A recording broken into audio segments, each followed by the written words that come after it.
Rahim, salatu wassalamu ala khair mursalin. Alors la première des choses, je voudrais vous souhaiter la bienvenue dans ce module en physique quantique en SMP. J'espère qu'on va passer une bonne année, bien que la pandémie demeure toujours. Alors, ça sera donc le premier cours. Vous avez déjà le polycope déposé sur la plateforme modèle. Et là, on va essayer de raffiner un peu les équations, de ne pas traiter tout en détail. Alors, il s'agit donc du premier chapitre, rappel des formalismes mathématiques et des postulats.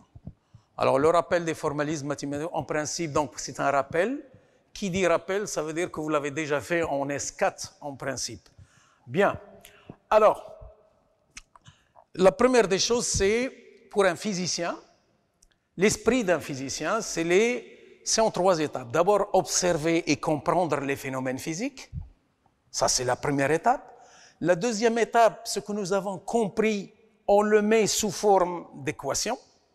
Et la troisième étape, on résout ces équations. C'est-à-dire, on utilise des outils mathématiques, etc., pour résoudre ces matières. Et là, l'outil mathématique dont nous disposons pour la physique quantique, c'est ce qu'on appelle le formalisme mathématique. Alors, pour l'introduire, nous allons partir donc de ce qu'on appelle une fonction d'onde. Alors, de quoi s'agit-il exactement? C'est-à-dire qu'en physique classique, l'état est déterminé par la connaissance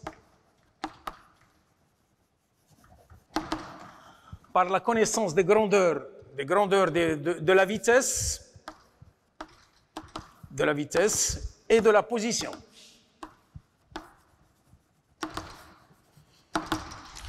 Alors, pourquoi l'état il est entièrement défini? L'état, alors pour la première fois, je vais utiliser le mot en arabe pour dire que l'état est al-hala. L'état, par exemple, d'une voiture, est-ce qu'il est en mouvement? Est-ce qu'il est au repos? S'il est en mouvement, est-ce qu'il est en mouvement accéléré ou mouvement uniforme? Donc, je dois connaître, si je veux définir l'état, si je veux caractériser l'état, je dois connaître la position et la vitesse. Qui dit la position et de la vitesse, j'ai dit qu'on peut déterminer, c'est-à-dire la trajectoire à tout instant. La connaissance de la trajectoire à tout instant. À tout instant. Et donc, quel que soit T, on peut déterminer de manière déterministe, sans équivoque, sans erreur, la position de la particule, puisque je peux déterminer la trajectoire. Les équations du mouvement donc nous permettent de connaître à tout instant l'état de la particule. Ça, c'est en physique classique. En physique quantique, cette situation, nous ne l'avons pas. En physique quantique, l'existence du principe d'incertitude,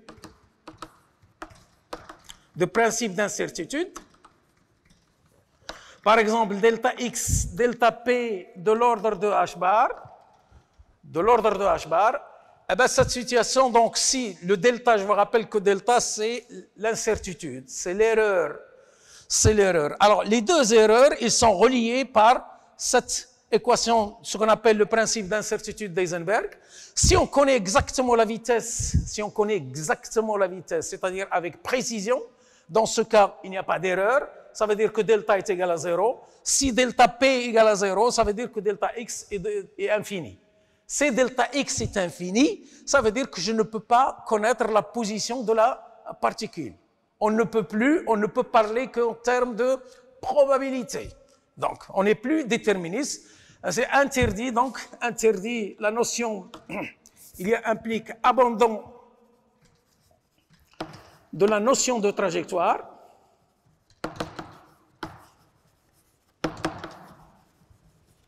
Abandon de la notion de trajectoire. Et on ne peut parler qu'en termes de probabilité.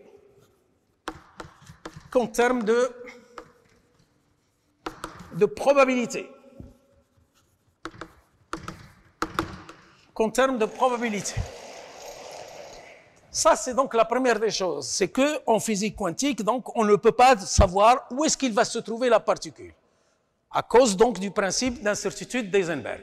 Alors une autre expérience qui nous permet d'aller plus loin, de voir comment va-t-on décrire l'état de la particule, c'est l'expérience des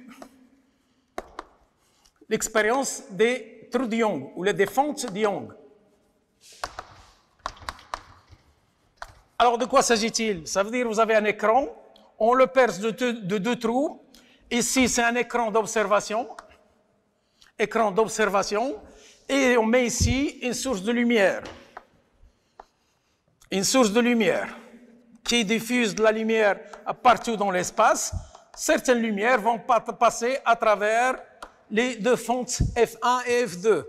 Alors, selon le principe du Gens, ce que vous avez vu l'année dernière en S4, c'est-à-dire c'est que ça c'est donc la lumière émise par cette source. Les deux trous vont se comporter comme étant des sources secondaires. Autrement dit, la lumière qu'on va observer ici, c'est la lumière issue de F1, ça c'est F1, et ça c'est la lumière issue de F2. Ce qu'on observe sur l'écran, c'est le module au carré, ça c'est si psi 1 est égal à I KR1, ça c'est l'onde qui décrit la lumière qui sort par F1, ça c'est l'onde qui décrit la lumière EIKR2, ça c'est la distance R1 et ça c'est la distance R2. Et ce qu'on observe ici sur l'écran, c'est psi 1 plus psi 2 module au carré. Voilà ce qu'on observe. On observe ce qu'on appelle une figure d'interférence. Il y a des franges brillantes et des franges sombres, Donc si on veut expliquer ce phénomène d'interférence, ça c'est ce qu'on appelle la frange brillante, ça c'est la frange sombre. De la même frange brillante, si on veut expliquer ce phénomène, eh ben on a dit que la lumière qu'on observe ici, c'est la somme des deux lumières issues de F1 et de F2. Bon. Alors, à partir de là, maintenant, si j'en mets la même expérience, si on refait la même expérience, mais que ce soit, au lieu que ce soit la lumière, ça sera toujours ici un écran, ici c'est des électrons. C'est des électrons qui vont partir. Alors, lorsqu'on refait donc la même expérience, mais cette fois-ci, au lieu d'avoir la lumière, c'est avec les électrons, eh ben, on observe aussi une figure d'interférence.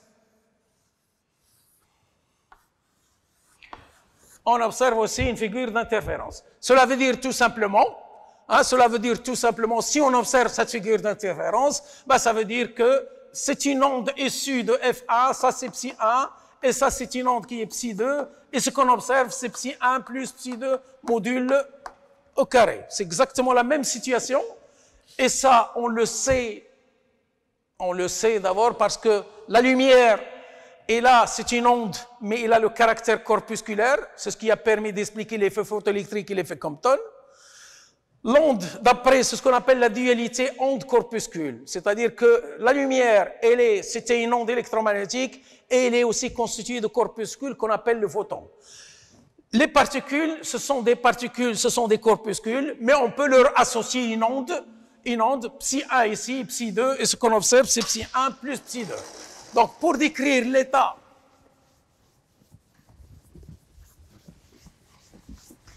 Donc, pour résumer, pour décrire l'état d'une particule, donc comme conclusion, on conclut la description, l'état d'une particule est décrit par une fonction d'onde, psi de R de t, dans le module au carré, où dp R de t est la probabilité, dp R de t est égal à psi de R de t module au carré fois dr3 de R, ça c'est l'élément de volume. Le module au carré, c'est la probabilité de trouver la particule autour de R dans DR3, dans le volume DR3. Dans le volume DR3. Autour de R dans le volume DR3. Bien. Et que la superposition, ça c'est en conclusion, et la superposition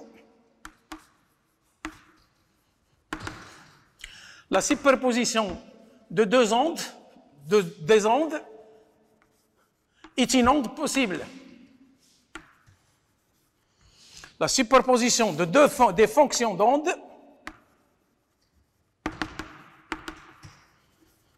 est une onde possible.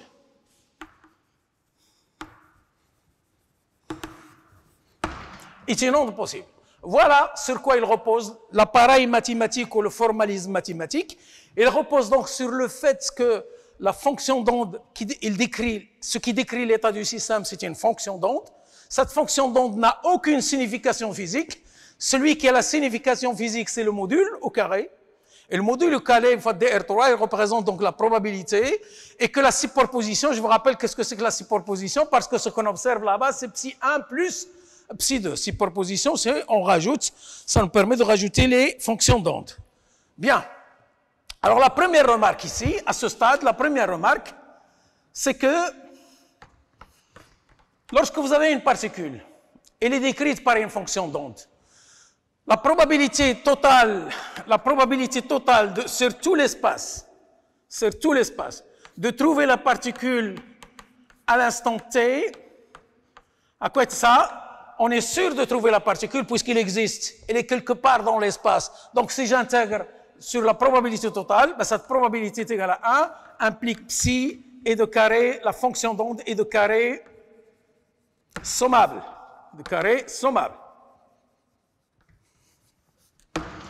On dit que la fonction d'onde est de carré sommable. Et il appartient à un espace. Cet espace, il est de dimension infinie. On va prendre uniquement, on va se limiter aux fonctions d'onde qui sont continues, qui sont dérivables et qui sont de carré sommable, appartenant à un espace F, appartenant à un espace E. Bien.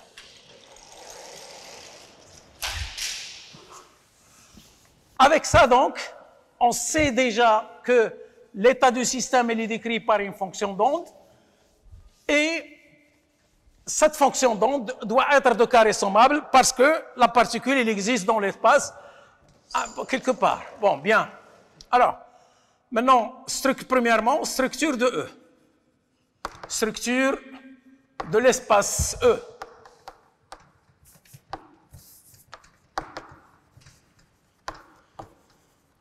De l'espace E. La structure de l'espace E. Alors, la superposition, qu'est-ce qu'elle veut dire? C'est la superposition,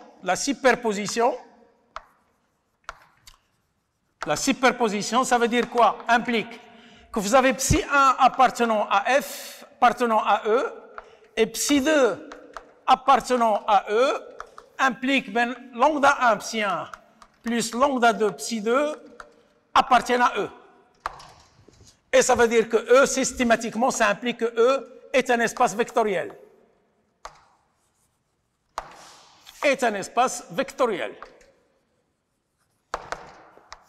Donc E, la structure de E, c'est un espace vectoriel. Sur cet espace, on définit le produit scalaire. C'est une définition. On définit le produit scalaire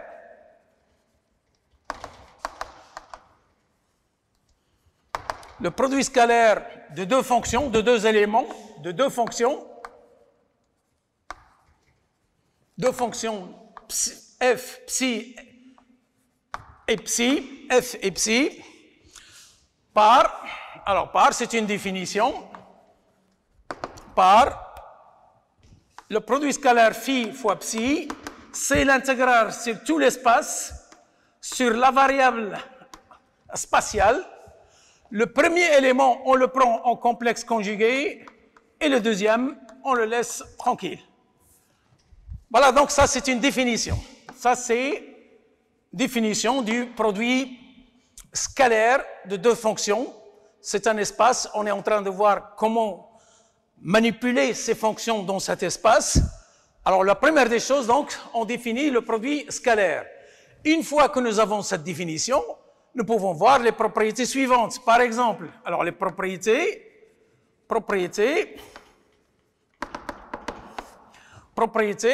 Alors, la première des choses, c'est qui découle de la définition. Hein. C'est-à-dire, si vous avez phi et lambda 1, psi 1, plus lambda 2, psi 2, je vous rappelle que lorsqu'on va aller à l'introduire, on va remplacer ici, psi de R, ça va être lambda 1, psi 1 plus lambda 2. Il n'y a pas de complexe conjugué ici, donc c'est phi, c'est lambda 1. Phi fois psi 1, plus lambda 2, phi fois psi 2. Pourquoi? Parce que tout simplement, d'après la définition, la deuxième fonction, on ne la touche pas. Par contre, si je prends lambda 1, phi 1, plus lambda 2, phi 2, fois psi, là, le premier élément, on le prend en complexe conjugué. Si je le prends en complexe conjugué, c'est lambda 1 étoile fois phi fois psi 1, plus lambda 2 étoile fois phi fois psi 2. Et là, j'ai oublié de le dire, ça, c'est un nombre complexe. Le produit scalaire, c'est un nombre complexe. Donc, on dit que le produit scalaire, il est linéaire à droite, et il est antilinéaire à gauche. Antilinéaire, on prend le complexe conjugué. Deuxième des choses maintenant, si je prends phi fois psi étoile, par exemple ici, si je prends le complexe conjugué, eh ben, ça donne la chose suivante, ça sera dr3 de phi fois de r fois psi étoile de r, ben, c'est-à-dire c'est psi fois phi. C'est-à-dire on renverse l'ordre. On avait phi fois psi, si je prends le complexe conjugué, ben, c'est psi fois phi. La troisième des choses, psi fois psi, à quoi est égal psi d'après la définition? Est égal, c'est l'intégrale de dr3 fois psi module de r, de module de r module au carré. Et ça, c'est la probabilité totale. Ça, c'est la norme, probabilité totale. Probabilité totale, c'est la norme. C'est la norme. Si la probabilité totale est égale à 1, bah, on dit que la fonction d'onde est normée à l'unité. Dernière propriété, ici, c'est que phi, ça appartient à R. Phi fois psi égale à 0, bah, on dit tout simplement, puisque c'est un produit scalaire, implique phi et psi sont perpendiculaires.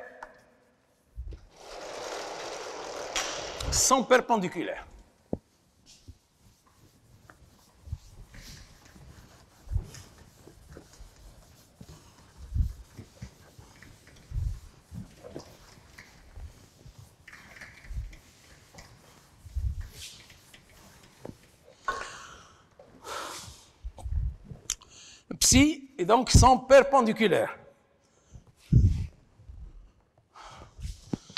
Bien. Alors maintenant, comme chaque espace, on a défini, on vient donc de voir que E est un espace vectoriel. Sur cet espace vectoriel, on a défini le produit scalaire, c'est-à-dire la distance qui permet de trouver la distance entre deux éléments de l'espace. Et comme tout espace qui doit se respecter, il doit y avoir donc une base. On va définir les bases de E, base continue. On va définir donc, deuxièmement, c'est les bases orthonormées. Base orthonormée. Une base orthonormée. On va définir donc, il doit être muni des bases. Alors, premièrement, donc, c'est base discrète.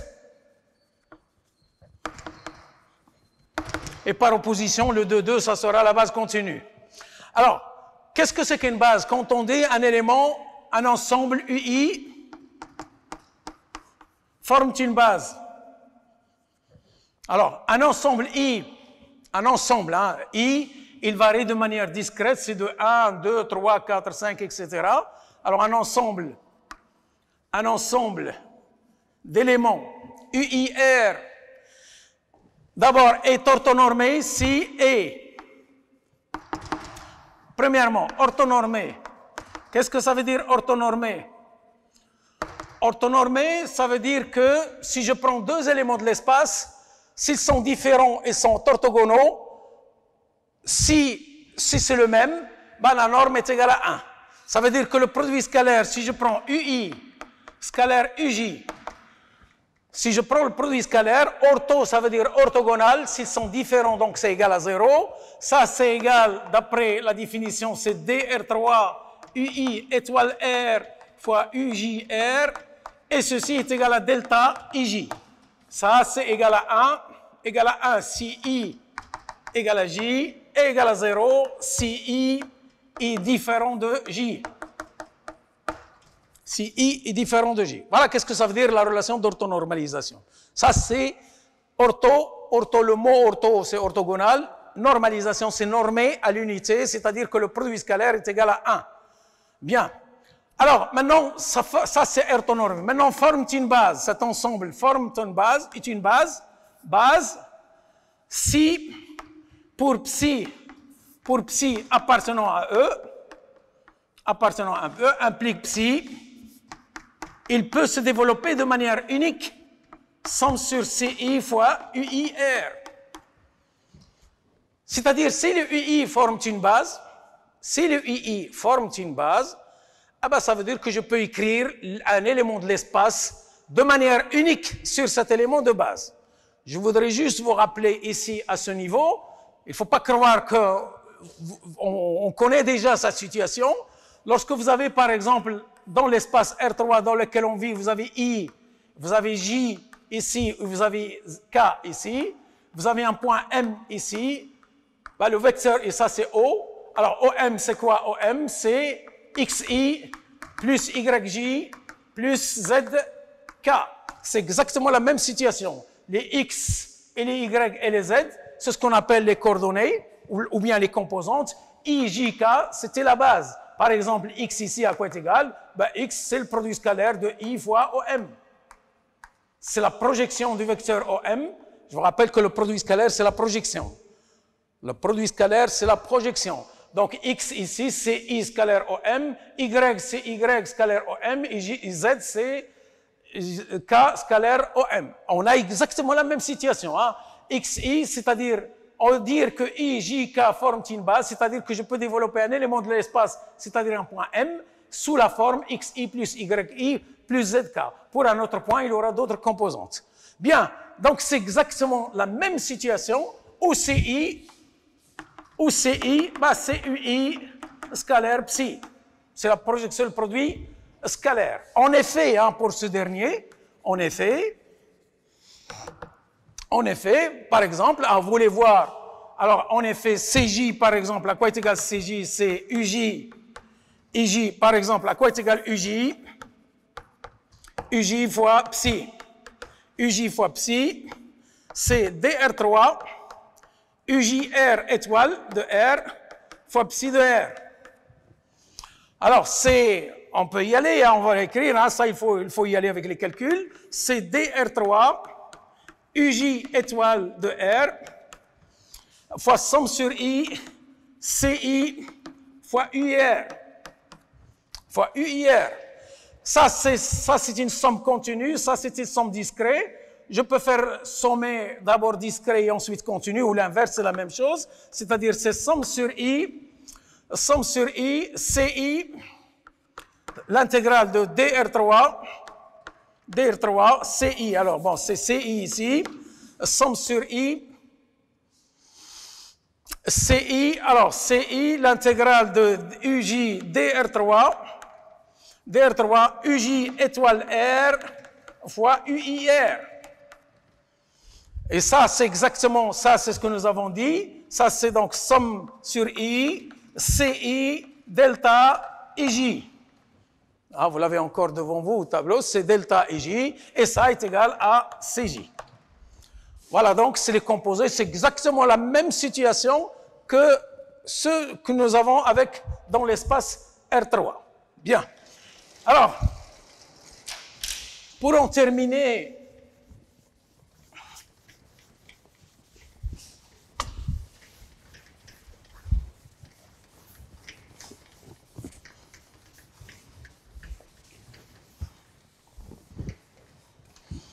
Alors, pour en terminer, sous forme de remarque,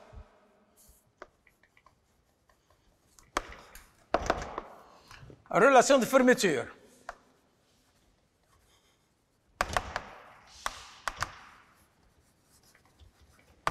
Relation de fermeture. Alors, cette relation, c'est elle qui exprime que vous avez deux relations. La relation d'orthonormalisation, il exprime que les deux éléments de la base, ils sont soit, s'ils sont différents, c'est perpendiculaire. Si c'est la même chose, la norme est égale à 1. La relation de fermeture, c'est la relation qui exprime qu'ils forment effectivement une base. Ça veut dire que vous avez psi de R est égal à somme sur CI fois UR. On est d'accord? Donc, somme sur CI, or CI, C, UI fois psi. C'est-à-dire, si je développe, j'utilise la définition des produits scalaires, c'est DR3 UI étoile de R fois psi de R. Si j'utilise la définition du produit scalaire.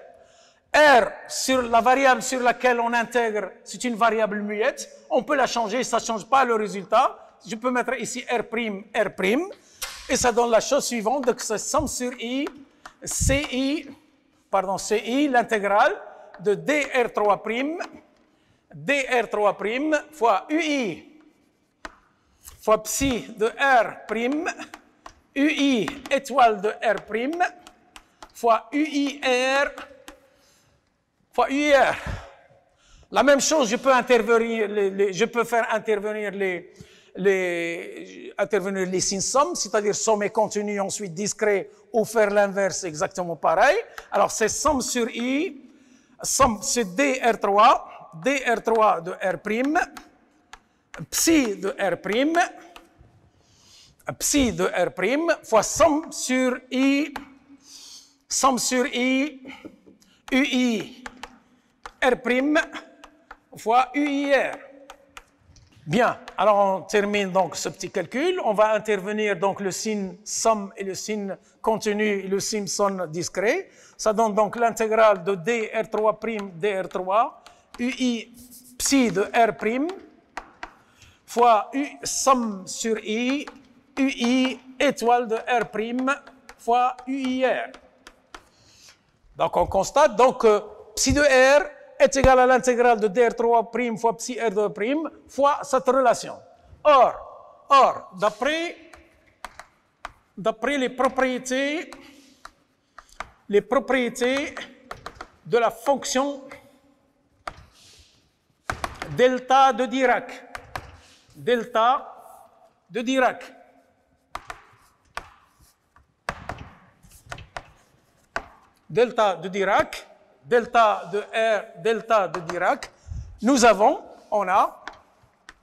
on a psi de R est égal à l'intégrale de DR3' fois psi de R' fois delta de R moins R'. C'est une propriété intégrale de la fonction delta de Dirac. Donc, si je prends cette fonction, et si on prend cette fonction-là, ici, les deux, si je mets les deux, bah ça implique tout simplement que vous avez somme sur I, UI étoile de R' fois UIR est égal à delta de R moins R', c'est la relation de fermeture. Relation de fermeture qui exprime que l'ensemble UI forme une base. Alors donc ça c'est la base discrète. Maintenant nous allons passer à une autre base, à deux sortes de bases. C'est ce qu'on appelle la base continue, cette fois-ci. La base continue. Et nous avons distingué deux cas. Premièrement, la fonction d'onde plane. Base des fonctions d'onde plane. Base des fonctions d'onde plane. Alors, lorsque nous avons, pour décrire donc la fonction d'onde, pour décrire l'état d'un système, il nous faut une fonction d'onde. Et nous avons vu que la fonction d'onde doit être de carré sommable. La probabilité totale de trouver la particule dans tel espace doit être égale à 1. C'est la physique. Alors, lors de la recherche de l'onde plane, la fonction d'onde la plus simple est du type est de type psi égale à EIKX. Où K, je vous rappelle que K, c'est le vecteur d'onde. K, en module K, c'est 2pi sur lambda. Hein, où K, c'est le vecteur d'onde, c'est le module de vecteur d'onde, c'est 2pi sur lambda, et lambda, c'est la longueur d'onde. Or, il se trouve que cette fonction, si je prends psi au carré, dx, n'est différent de 1 c'est l'infini, hein, c'est égal à l'infini, implique donc psi n'est pas de carré sommable. N'est pas de carré sommable. N'est pas de carré sommable. Alors, cette fonction, c'est vraiment la fonction d'onde la plus simple hein, avec laquelle on va travailler. Alors, qu'est-ce qu'on fait donc? Implique donc, pour décrire, c'est ce que vous avez vu l'année dernière, pour décrire l'état d'une particule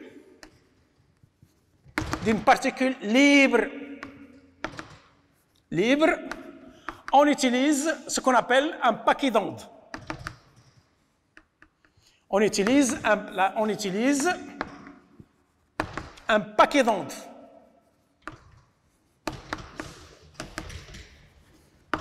Un paquet d'ondes, c'est-à-dire au lieu d'utiliser une, on va prendre plusieurs ondes dont les vecteurs d'onde ou dont K, elles sont très voisines.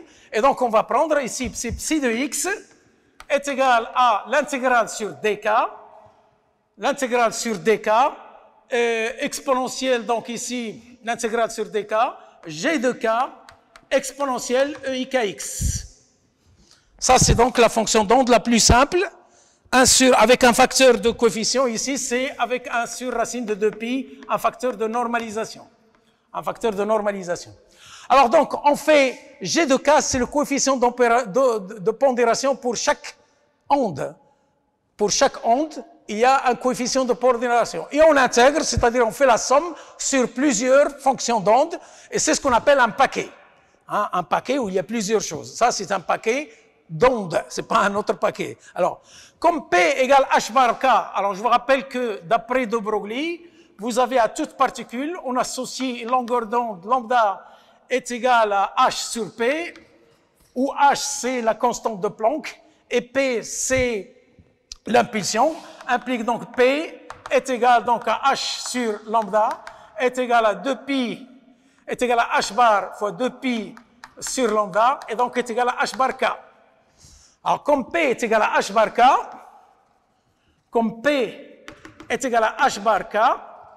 P c'est l'impulsion, K c'est le module de vecteur d'onde, on peut réécrire, implique psi de x, peut être réécrit sous la forme, peut être réécrit sous la forme psi de x égale, psi de x est égal donc à 1 sur racine de 2pi h bar, phi bar de p,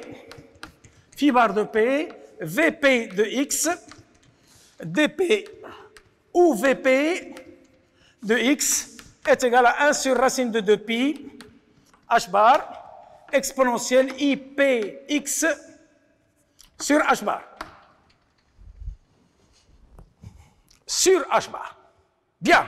Là, nous n'avons rien fait. Hein. Nous avons tout simplement, au lieu de prendre une fonction d'onde plane, nous avons pris un paquet, nous l'avons réécrit sur cette forme, et qu'est-ce qu'on constate? On constate la chose suivante. C'est-à-dire que cette lecture, ce qu'on paie de cette formule comme lecture, c'est la chose suivante. C'est-à-dire que ça c'est un signe somme continue. Ça, c'est exactement la même chose. Hein, si je vais écrire comme tout à l'heure, bien, c'est somme sur CI, UI. Ça, c'était pour la base continue, pour la base discrète. Pour la base continue, ben, nous avons exactement la même chose. C'est-à-dire que psi de x, il se développe suivant les éléments de base, suivant les Vp de x. Ça veut dire, donc, implique que psi de x se développe de manière unique.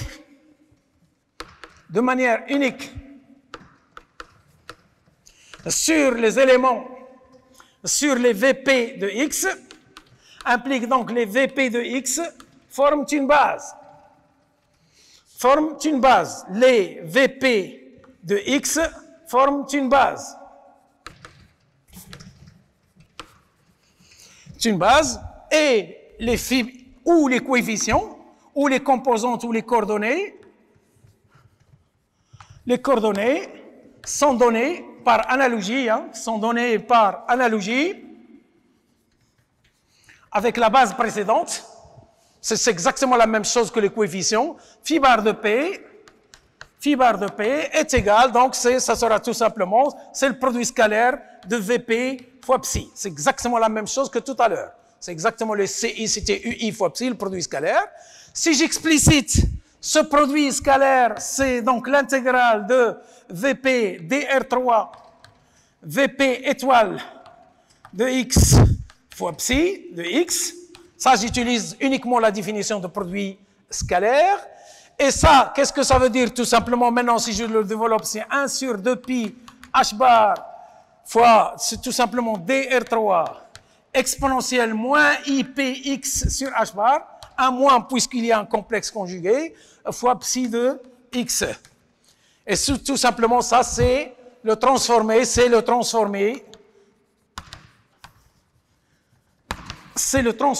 de Fourier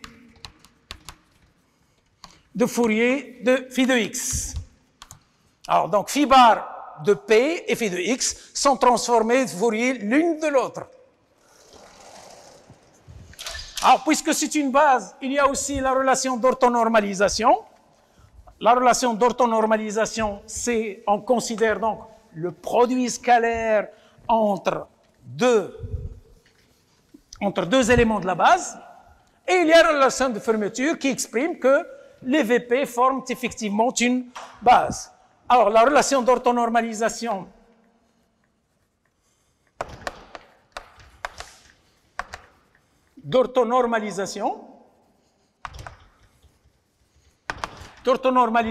c'est donc qu'on prend le produit scalaire Vp', deux éléments de la base. Si j'effectue le calcul, donc c'est 1 sur 2 pi h bar, l'intégrale sur tout l'espace de dx exponentielle i p' moins p x sur h bar. P' sur h bar. Et si on effectue ce calcul donc sur tout l'espace, c'est-à-dire de moins l'infini jusqu'à plus l'infini, en utilisant la méthode des résidus, ben, tout simplement c'est delta p' moins p. Ou delta p moins p', c'est comme vous voulez. De toute façon, c'est pair, la fonction delta du Dirac. Ça, c'est donc la fonction. Et la relation de fermeture, on somme sur tous les éléments de base, on somme sur tout, donc, puisque ici c'est une somme, donc c'est une somme qui est continue, c'est l'intégrale. La relation de fermeture, c'est l'intégrale sur tout l'espace de Vp étoile prime Vp de x, Vp de x, V étoile de x, prime fois Vp de x dp. Et ça donne tout simplement, c'est delta de, si on effectue le calcul par la méthode de résidus, c'est delta de x moins x prime. Voilà donc la relation de fermeture et la relation de... Alors la dernière base ici, c'est, avec elle, c'est la fonction delta de Dirac. Fonction delta base des fonctions delta de Dirac. La fonction delta de Dirac, alors,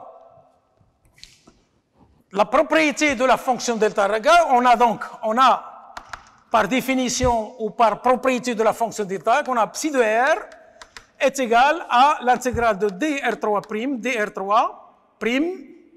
de 0 fois psi de R0 delta de R moins R0. Ça, c'est une propriété de la fonction delta de Dirac. Bon. Alors, qu'est-ce qu'on remarque aussi? C'est la même chose que tout à l'heure, hein? On ne l'avons pas dit. C'est la même chose que tout à l'heure. Ça veut dire que ça, c'est une somme-somme. Ça, c'est les coefficients. Ça, c'est la même chose que tout à l'heure. C'est somme sur CI fois UI. Les UI ici. Mais seulement ça, c'était avec la base continue, la base discrète. Et ça, c'est la base continue. Donc, ça veut dire que psi de R se développe sur les éléments de base. epsilon R0 de R est égal à delta de R moins R0. Delta de R moins R0. C'est exactement la même chose. Hein? Si vous avez un somme CI, c'est-à-dire à chaque fois que vous avez un ensemble, une fonction, un élément de l'espace qui se développe suivant les éléments de manière unique, les éléments forment une base. Donc ça forme une base. Et ça, c'est tout simplement les coordonnées, ou la coordonnée ou les coordonnées sont données par analogie toujours, un psi de R0 est égal, donc c'est somme, c'est le produit scalaire de epsilon R0 fois psi. Epsilon R0 fois psi, c'est-à-dire, bon, si on peut effectuer le calcul, bah, ça donne tout simplement, donc c'est psi de R0 fois psi, c'est donc l'intégrale de dR30 de R0, de epsilon R0 étoile de R fois psi de R. La psi de R. C'est-à-dire, bon, ça c'est ce qu'on connaît déjà, hein, c'est-à-dire c'est l'intégrale de dR3, delta de R moins R0 fois psi de R fois psi de R. Alors, de la même façon, hein, par analogie, on ne va pas faire les démonstrations, tous les calculs. La relation de fermeture, la relation d'orthonormalisation,